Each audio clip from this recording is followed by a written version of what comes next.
How's it going, guys? Welcome back to the channel. RJ here, back again with another Fallout Shelter online video.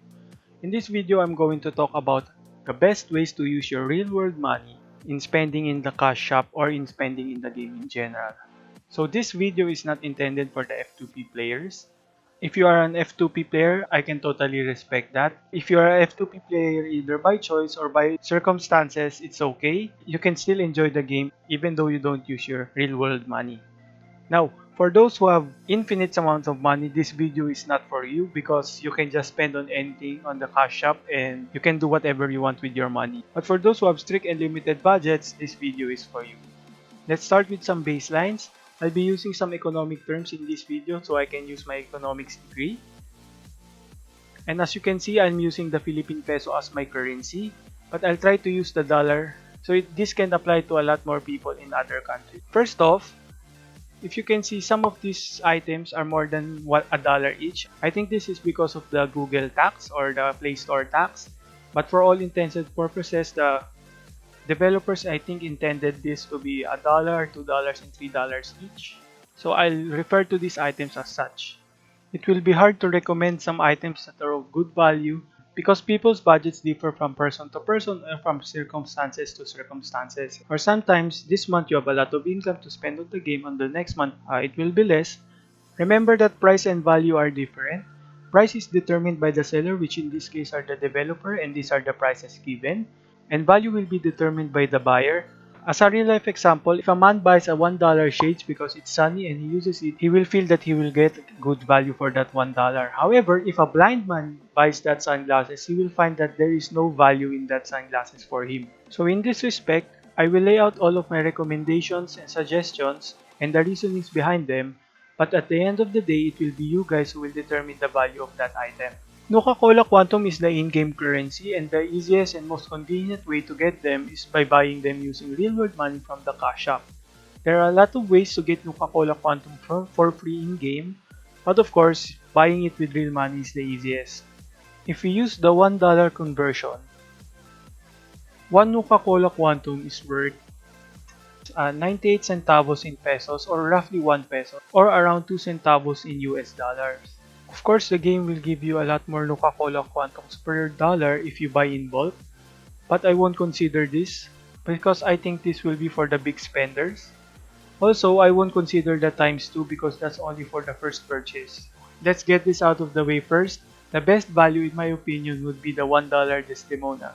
If you guys didn't know, on the first week of the game, they gave an event that gave Desdemona just by buying $1 worth of Nuka-Cola Quantum. And as of right now, Desdemona is still my strongest SSR hero. If the devs give an event like that again, I suggest you buy it, regardless of what SSR hero it is. Next, I'll be going through these items one by one. First up, the heavy material box. This is a no for me. It's worth $1, but the drop rates for the orange items are very low at 5 and 10% for the purple ones. And also, the upgrade materials that you will get is very low.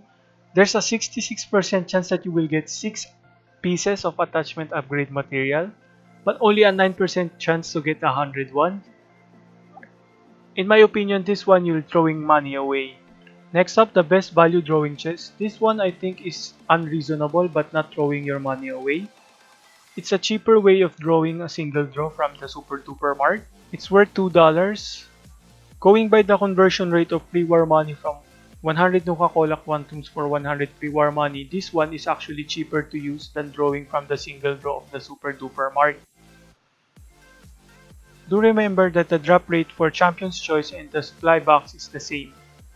This is still a no for me because it's still dependent on luck, and the only thing you get for sure is the resource supply box, whereas when you draw from the Super Duper Mart 10 times, you get a sure SR or SSR hero. Next up is the Great Value Radex pack.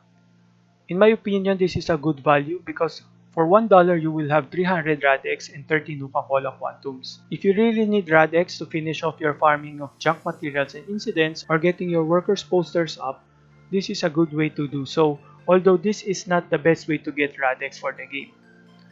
How I determine if it is good value? Remember that 1 Radex is worth 6 minutes, so in order to get 300 Radex, you will have to wait 30 hours. But again, this is the second best way to get Radex.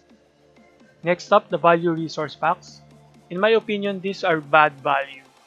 They give small amounts of resources for the amount that they will be needing, especially the ones using real-world currency.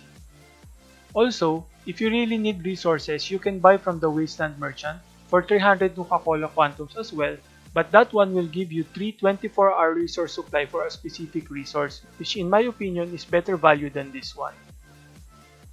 Next up, the best value fixed attachment box or any attachment box in general using real-world currency, in my opinion, are wasting money.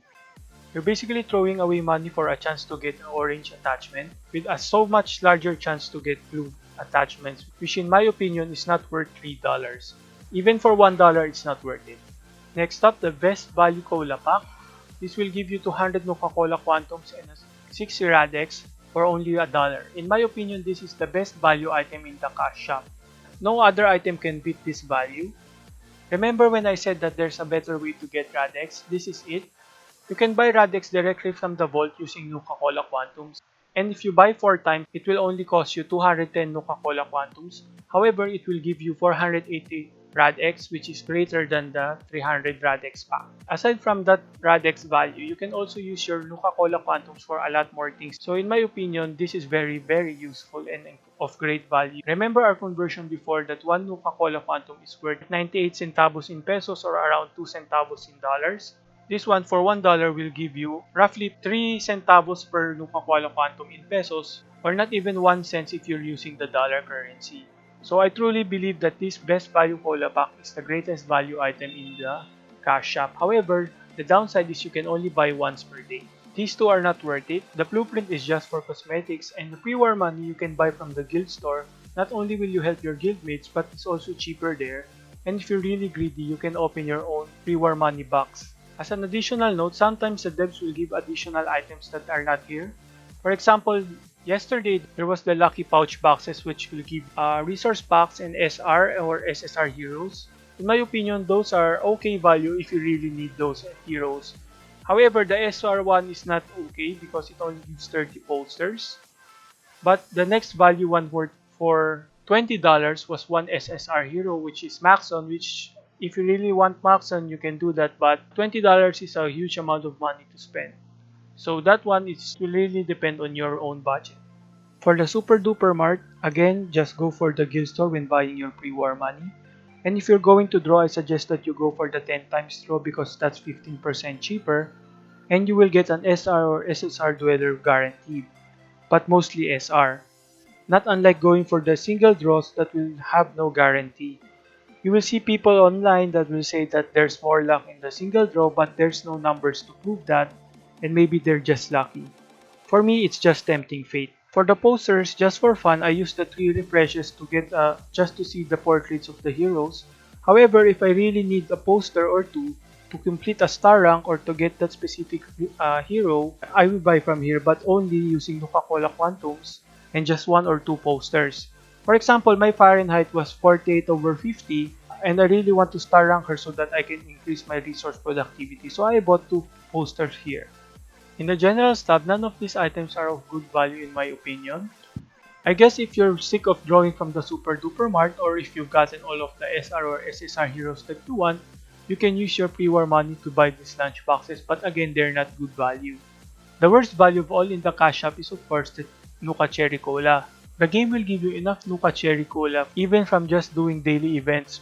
Now that I've gone through my thought process on evaluating items on the cash shop, you guys will know my thoughts on the VIP card. For the VIP card, it will give you 50 Nuka-Cola Quantums per day for 30 days, plus an additional 200 Nuka-Cola Quantums on the spot, which will give you a total of 1,700 Nuka-Cola Quantums for $4, which in my opinion is one of the greatest values in the cash shop, on par with the daily Nuka-Cola Quantum pack. Of course, the downside is you don't get all of the Nuka-Cola Quantums at once, so if you're trying to catch some draw event, this will not be enough. On the plus side, you don't even have to log in to get your Nuka-Cola Quantums because you will get it from the mail every day at server reset. One thing to note is that the VIP card is on 20% discount right now. Even at full price of $5, I think it's still worth it.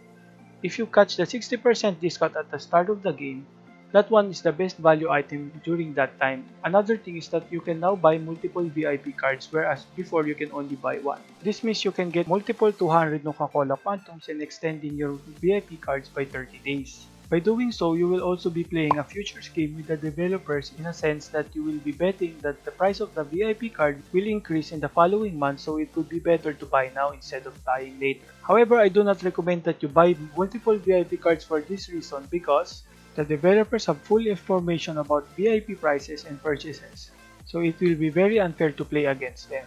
It will be like playing poker with the dealer. Lastly, let's check out the Battle Pass. First off, the Mr. Handy that you get is practically useless, so I don't count that as value. Next, let's check out the rewards per level. The first 3 level will give you the 20% increase in resource manuals, which in my opinion is very great value, especially since you can only get these items from the Battle Pass.